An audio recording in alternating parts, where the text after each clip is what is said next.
Sir నమస్కారం sir. నమస్తే అండి. Sir America president Trump and Ukraine president Zelensky ఇద్దరు కూడా మీడియా ముందరే వాగ్వివాదానికి దిగారు సార్. ఇద్దరి మధ్య ఒక పోటీ అయితే ఆ మాటల యుద్ధం అయితే నడిచింది సార్. మళ్ళీ ఆ తర్వాత జెలెన్స్కీ మధ్యలోనే ఎల్లొచ్చేసేసారు. అసలు అంటే రష్యా ఉక్రెయిన్ మధ్య యుద్ధం జరుగుతుంది కదా, దీన్ని శాంతి ఒప్పందం కోసమనే ఈ మీటింగ్ జరిగింది. మరి శాంతి ఒప్పందం అయితే వర్కౌట్ అవ్వలేదు. కాకపోతే ఏం జరిగే అవకాశం ఉంది? ఈ వాగ్వివాదం దేనికి, మరి ఇది ఎటువంటి పరిణామాలకు దారి చేసే ఛాన్స్ ఉంది? మీరేం చెప్తారు సార్ దీనికి సంబంధించి? జెలెన్స్కీ వాకౌట్ చేయటం అనేది సబబే.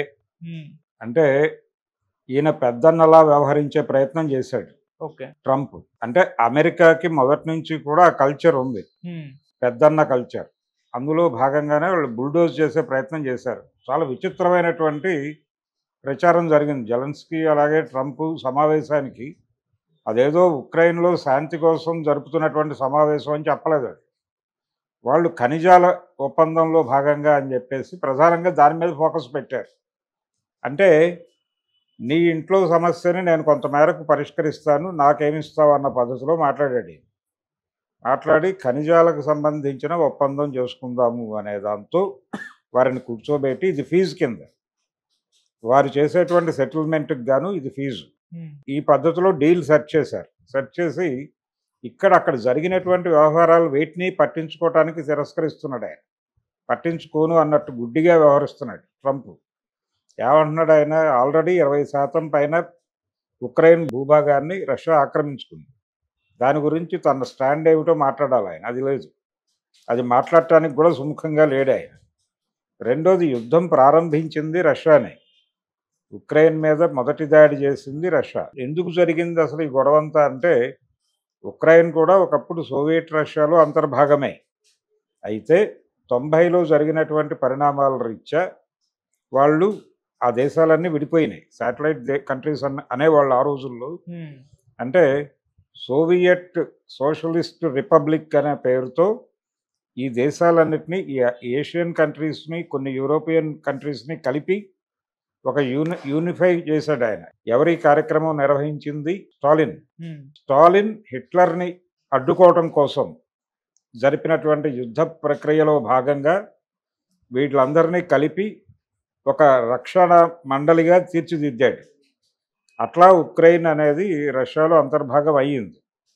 ఆ తర్వాత 90లో ఇవన్నీ విడిపోయినాయి. నిజానికి ఆ రోజున రాసుకున్న అగ్రిమెంట్ ప్రకారమే, ఆ అగ్రిమెంట్ రాసింది స్టాలిన్. స్టాలిన్ రాసినటువంటి అగ్రిమెంట్లో మొదటి వాక్యమే విడిపోయే హక్కు రిజర్వ్ చేస్తూ ఉమ్, కలిసి ఉందాం అని రాశాడు. ఓకే. అంటే విడిపోయే ఏ క్షణమైనా ఎవడైనా విడిపోవచ్చు అని చెప్పి మొదటి వాక్యంలోనే చెప్పాడు ఆయన. చెప్పిన తర్వాత ఆ విడిపోయే హక్కు ఉంది కదా మాకని విడిపోయారండి. విడిపోయిన తర్వాత రష్యా ఒకటే అయిపోయింది. అయిపోయిన తర్వాత వీళ్ళ మధ్య కీచులాటలు నడుస్తూ ఉన్నాయి. 2014 నుంచి మొదలైన యుద్ధం అది, ఈ రోజున కాదు. ఆ రోజున మొదటి దాడి జరిగింది. అప్పటి నుంచి రష్యాయే ఓవర్ యాక్షన్ చేస్తోంది ఉక్రెయిన్కి సంబంధించి. అది కూడా ఆస్తుల గొడవే, అది కూడా ఖనిజాల గొడవే, అది కూడా అక్కడ ఉన్నటువంటి సహజ వనరుల గొడవే. అదే ప్లగ్లో ఇప్పుడు వీళ్ళు ఎంటర్ అయ్యారు. ఎవరు? అమెరికా. అమెరికా ఎంటర్ అయ్యి అది కూడా కరెక్ట్గా ఆ దేశాన్ని, నువ్వు అంటే రష్యాతో ఏ ఘర్షణ అయితే ఉక్రెయిన్ అనుభవిస్తోందో, ఏ సమస్యల వలన వాళ్ళు యుద్ధం చేస్తున్నారు, అవే సమస్యలు రష్యాతో పాటు మేము కూడా క్రియేట్ చేస్తామని చెప్తున్నాడు.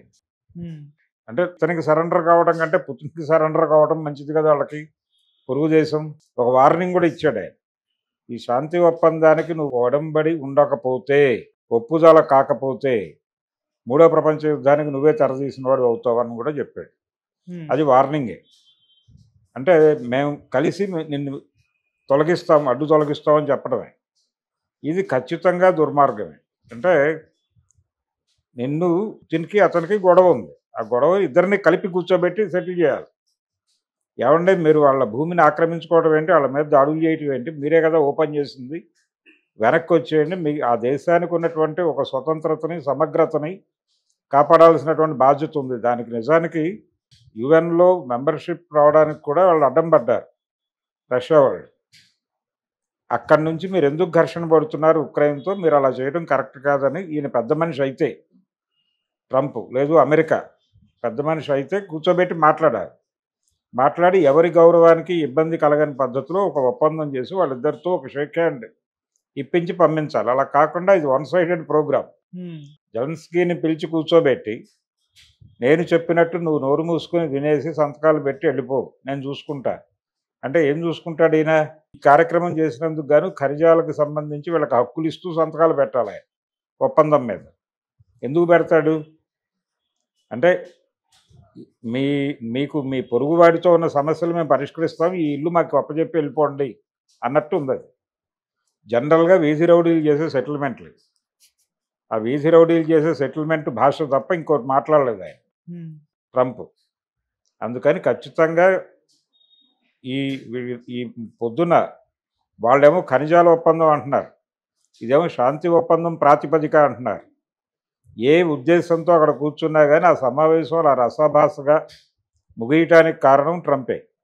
ట్రంప్ తాలూకా ఓవర్ యాక్షనే, ట్రంప్ తాలూకా బుల్డోజింగ్ నేచరే, అమెరికా తాలూకా పెద్దన్న తత్వమే ఈ సమావేశం ప్రాపర్గా జరగకపోవడానికి కారణం. ఈ విమర్శలు ఆల్రెడీ ప్రపంచవ్యాప్తంగా మొదలైపోతున్న సందర్భంలో ఇప్పుడు ట్రంప్ కొత్తగా ఇంకొక ప్రకటన ఇచ్చాడు. మా తలుపులు తెరిచే ఉన్నాయి, ప్రపంచ శాంతి కోసం మేము ఏం చేయడానికన్నా సిద్ధంగానే ఉన్నాం, కాబట్టి ఆయన మనసు మార్చుకుని తిరిగి వస్తే చర్చలు పునఃప్రారంభించడానికి మేము ఎల్లవేళలా సంసిద్ధంగానే ఉన్నామని చెప్పాడు. ఇప్పుడు అమెరికన్ మీడియా జెలెన్స్కీ మీద రకరకాల వార్తలు వండి వారుస్తోంది. మొదలైపోయింది అటాక్, మొదలైపోయి వాళ్ళు చివరికి ఎక్కడ దాకా వెళ్ళారంటే ఆయన ఈ డిస్కషన్కి వేసుకొచ్చినటువంటి కాస్ట్యూమ్స్ దగ్గర నుంచి విమర్శిస్తున్నారు.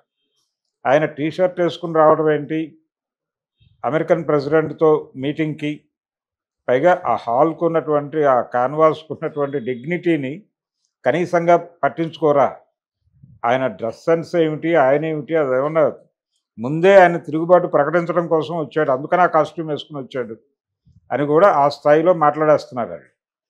ఇది ప్రస్తుతం అమెరికా మీడియా నుంచి, అమెరికా తొత్తులుగా ఉన్నటువంటి ఇతర దేశాల మీడియాలోనూ తప్పంతా ఉక్రెయిన్ మీద వేసేసి ఉక్రెయిన్ దుందుడుకు చర్య, ఉక్రెయిన్ మూడో ప్రపంచ యుద్ధానికి కాలు దూవుతోందా, మూడో ప్రపంచ యుద్ధానికి కారణం కాబోతోందా అన్న లెవెల్లో రాసేస్తున్నారు. అటువంటి ప్రమాదాలు డెఫినెట్గా ఉండవు. ప్రపంచ యుద్ధాలు గతంలో జరిగినటువంటి 2 ప్రపంచ యుద్ధాలకి ఒక నేపథ్యం ఉంది. ప్రస్తుతం మార్కెట్ ఎకానమీ, ప్రపంచ బ్యాంకు మొత్తం ప్రపంచాన్ని రూల్ చేస్తున్నటువంటి సందర్భంలో ప్రతిపక్షము యుద్ధం జరగటం అనేది అలా జరగదు, ఆ షేప్లో జరగదు. ఇంకొక తరహా యుద్ధాలు జరుగుతాయి. ఆ జరిగే యుద్ధాలు ఏమిటి అనేది ప్రపంచానికి తెలుసు. నిధుల వేటలో భాగంగానే యుద్ధాలు జరుగుతాయి. ఇప్పుడు ఉక్రెయిన్ని అమెరికా, రష్యా రెండూ చంపేసి అక్కడ ఉన్నటువంటి రిసోర్సెస్ మొత్తాన్ని కబళించడానికి ఒక ప్రయత్నం జరుగుతోంది. ఆ ప్రయత్నాన్ని ఉక్రెయిన్ ఏ మేరకు ప్రతిఘటించగలదు, ఉక్రెయిన్కి అండగా ఎవరెవరు నిలబడగలరు అనేది తేల్చుకోవాల్సినటువంటి పరిస్థితి. ఇప్పుడు అర్జెంటుగా వీళ్ళ వెనకాల మోహరించడానికి ఎవరు సిద్ధంగా లేరు. అందుకని ఏదో ప్రపంచ యుద్ధం అని చెప్పి 10 సార్లు మాట్లాడేశాడు. కానీ ఆయన ఇప్పుడే కాదు, ఇది ఉక్రెయిన్ మీద రష్యా దాడి చేసిన వెరీ ఫస్ట్ డేనే మూడో ప్రపంచ యుద్ధం జరగడానికి ఇదే ద్వారాలు తెరుస్తోంది అని చెప్పి మీ మీడియా మొత్తం కూడై కూసింది. కానీ ఆ పరిస్థితి లేదు, ఆ పరిస్థితి లేదు. అంత ప్రోగ్రామ్ డిజైన్ చేయటం కూడా ఇప్పుడు సాధ్యమయ్యే పని కాదు. సరెండర్ చేసుకోవడం కోసం ఈ రకమైనటువంటి మాటలన్నీ మాట్లాడుతున్నారు. లొంగుబాటు తత్వం అంటే ఎవరైనా సరే సరెండర్ అవ్వాల్సిందే.